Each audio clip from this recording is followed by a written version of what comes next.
An empire built on ice water.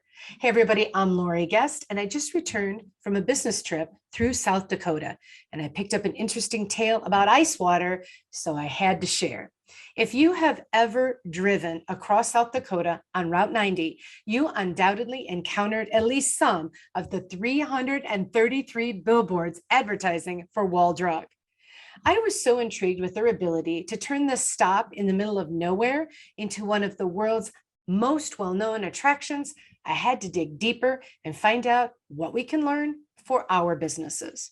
Well, I found out so much, I could do a documentary length video for you, but to keep it as short as possible, let me give you the bullet report. How the Husted family turned free ice water into $1 million idea. Well, in 1931, they had a drugstore in a town of only 326 people in a post-Depression era.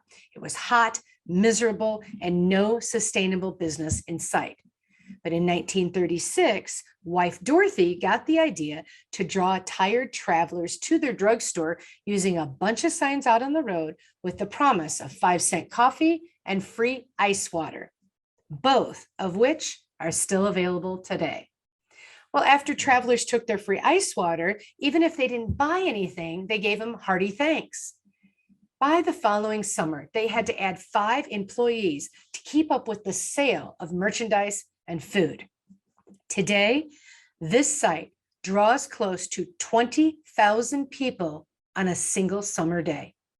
Wow, all on ice water and a whole bunch of signs. So 2 questions I have for you today. What are your customers thirsty for that you can offer at a low cost, but high impact to them? I like to call them 10-cent decisions. And my second question, how are you thanking those who just look but don't buy? To read the full story about this family and their great ideas, go to walldrug.com. Great lessons for all of us who run a business today when free ice water is no longer enough.